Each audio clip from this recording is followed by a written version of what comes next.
Hello friends, एक बार फिर आप सबका स्वागत है आपके अपने YouTube channel N to N की दुनिया में। दोस्तों, हिंदी की यह बहुत ही स्पेशल, बहुत ही बेहतरीन क्वेश्चन के साथ क्लास है। तो बढ़ते हैं अपने क्वेश्चन की तरफ। क्वेश्चन की तरफ बढ़ने से पहले यदि अभी तक आपने चैनल को सब्सक्राइब नहीं किया है तो प्लीज़ सब्सक्राइब कर लें और ऐसे ही बेहतरीन वीडियो का सबसे पहले नोटिफिकेशन पाने के लिए बेल आइकन को ज़रूर प्रेस करें।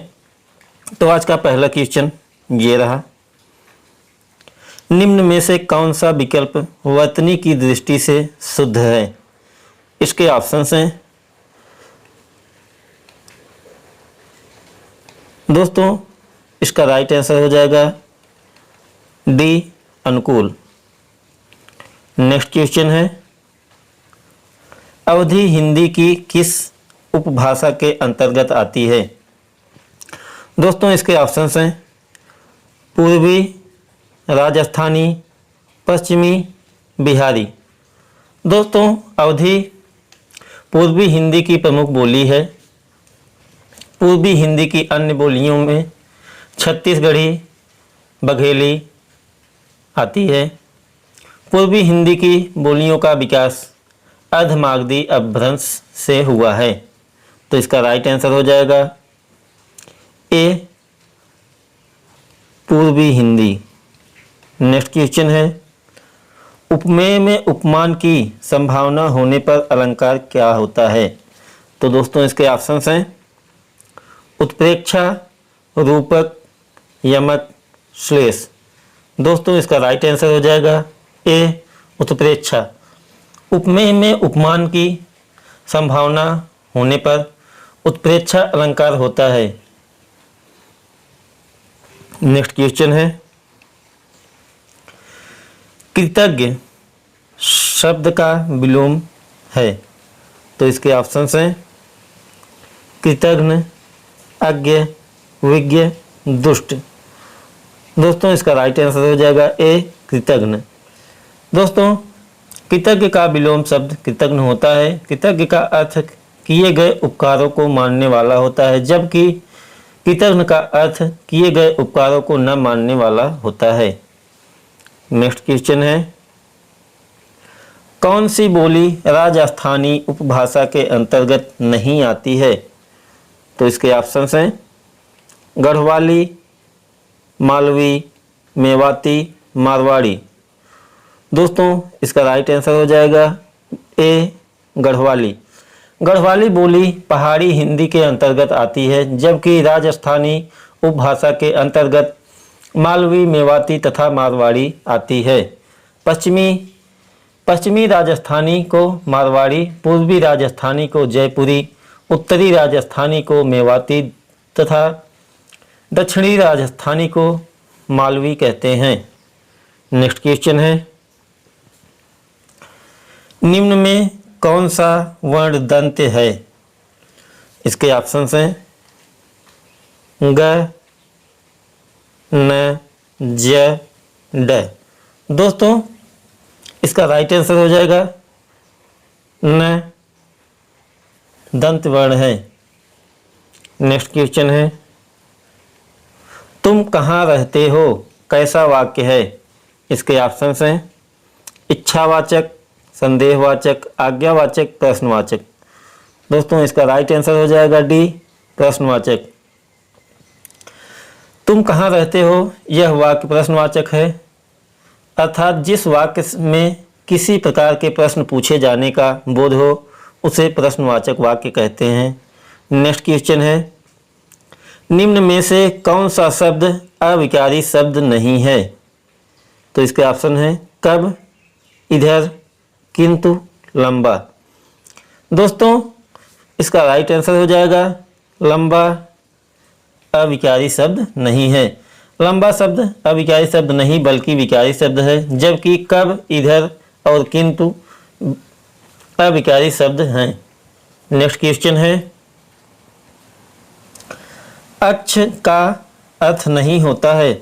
इसके ऑप्शंस हैं आँख, सर्प, धुरी, पृथ्वी। दोस्तों, इसका राइट आंसर हो जाएगा डी, पृथ्वी अक्ष का अर्थ नहीं होता है, जबकि अक्ष का अर्थ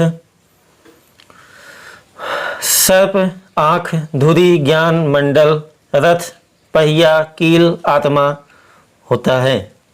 नेक्स्ट क्वेश्चन है,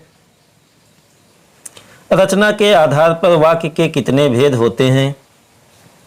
दोस्तों इसके ऑप्शंस हैं 2, 3, 5, 4। दोस्तों इसका राइट आंसर हो जाएगा बी।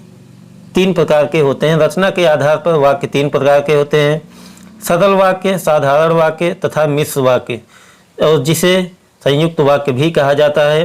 और देखें तो अर्थ की दृष्टि पे वाक्य के 8 भेद होते हैं। नेक्स्ट क्वेश्चन है,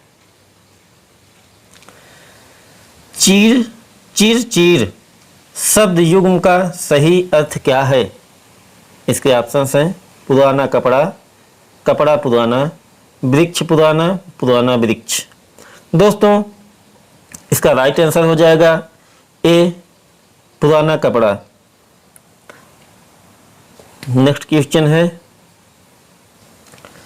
निम्न में से कौन सा विकल्प, कौन सा अलंकार शब्दालंकार है? इसके ऑप्शंस हैं रूपक अलंकार, अतिशयोक्ति अलंकार, यमक अलंकार, उपमा अलंकार। दोस्तों इसका राइट आंसर हो जाएगा यमक अलंकार, ऑप्शन नंबर सी। दोस्तों यमक अलंकार शब्दालंकार है, जबकि रूपक, अतिशयोक्ति तथा उपमा अर्थालंकार के अंतर्गत आते हैं। नेक्स्ट क्वेश्चन है, स्वसंधि कितने प्रकार की होती है? इसके ऑप्शंस हैं 5, 6, 3, 4। दोस्तों इसका राइट आंसर हो जाएगा ए 5।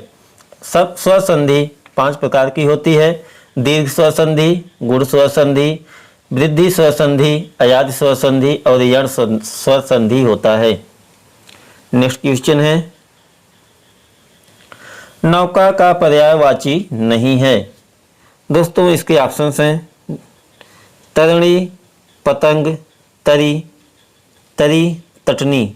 दोस्तों नौका का पर्यायवाची शब्द नहीं है, तो इसका राइट आंसर हो जाएगा डी, तटनी।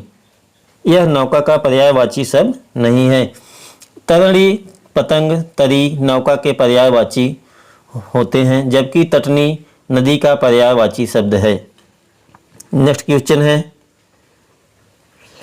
घर का जोगी जो गड़ा आन गांव का सिद्ध लोकोक्ति का सही अर्थ है। इसके ऑप्शंस हैं सिद्ध होने के लिए जोगी होना जरूरी है, अपने लोगों में आदर नहीं होता, जोगी घर छोड़े बिना सिद्ध नहीं हो सकता, अपने लोगों में आदर मिलता है। दोस्तों इसका राइट आंसर है बी, अपने लोगों में आदर नहीं मिलता है। नेक्स्ट क्वेश्चन है, मुख्यार्थ के बाधित होने पर जब उससे संबद्ध दूसरा अर्थ लिया जाता है तो शब्द शक्ति क्या होती है? इसके ऑप्शंस हैं अविधा, व्यंजना, अर्थी व्यंजना, आर्थी व्यंजना, लक्षणा। दोस्तों मुख्यार्थ के बाधित होने पर जब उससे संबद्ध दूसरा अर्थ लिया जाता है तो उसे लक्षणा शब्द शक्ति कहते हैं, अर्थात इसका ऑप्शंस डी हो जाएगा राइट आंसर। जैसे आप देख सकते हैं सिंह अखाड़े में उतरा, यहाँ सिंह का तात्पर्य वीर पुरुष से होता है, अर्थात लक्षणा शब्द शक्ति। नेक्स्ट क्वेश्चन है, घड़ों पानी पड़ जाना मुहावरे का सही अर्थ क्या है? इसके ऑप्शंस हैं भीग जाना, बहुत शर्मिंदा होना, नहाना, डूब जाना। दोस्तों घड़ों पानी पड़ जाना मुहावरे का सही अर्थ बहुत शर्मिंदा होना, तो इसका राइट आंसर हो जाएगा बी, बहुत शर्मिंदा होना। नेक्स्ट क्वेश्चन है, संविधान में हिंदी को राजभाषा के रूप में मान्यता कब मिली? इसके ऑप्शंस हैं 15 अगस्त 1947, 14 सितंबर 1949, 26 जनवरी 1950, 14 नवंबर 1949। दोस्तों इसका राइट आंसर हो जाएगा बी, 14 सितंबर 1949। 14 सितंबर 1949 को हिंदी को राजभाषा के रूप में मान्यता मिली। नेक्स्ट क्वेश्चन है, किस अनुच्छेद में निर्देश है कि संघ का कर्तव्य है कि वह हिंदी का प्रसार बढ़ाए? तो इसके ऑप्शंस हैं अनुच्छेद 350, अनुच्छेद 351, अनुच्छेद 353, अनुच्छेद 352।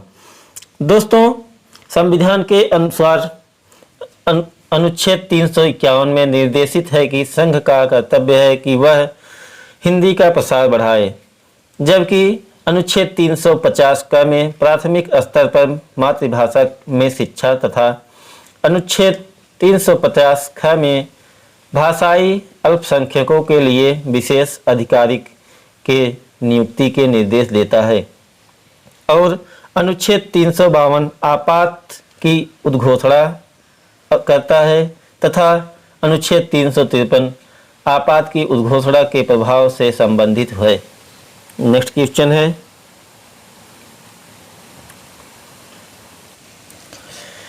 किसकी छत्र छाया में रहकर मीरा के हृदय में श्री कृष्ण के प्रति अनन्य आस्था उत्पन्न हुई?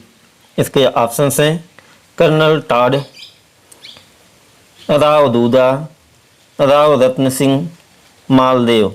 दोस्तों, राव दूधा मीराबाई के दादाजी थे, जिनकी छत्र छाया में रहकर मीरा के हृदय में श्री कृष्ण के प्रति अनन्य आस्था उत्पन्न हुई। मीरा का जन्म 1498 ईस्वी में मेड़ता के पास कुड़की गांव में हुआ था। मीराबाई की रचनाएं नरसिंह जी का मायरा, गीत गोविंद, टीका, राग गोविंद, मीरा पदावली तथा राग सोरठा है। मीरा जी के गुरु रैदास थे और इनकी भक्ति माधुर्य भक्ति जो दाम्पत्य भाव युक्त थी। नेक्स्ट क्वेश्चन है, तो इसका राइट आंसर हो जाएगा बी, राव दूधा।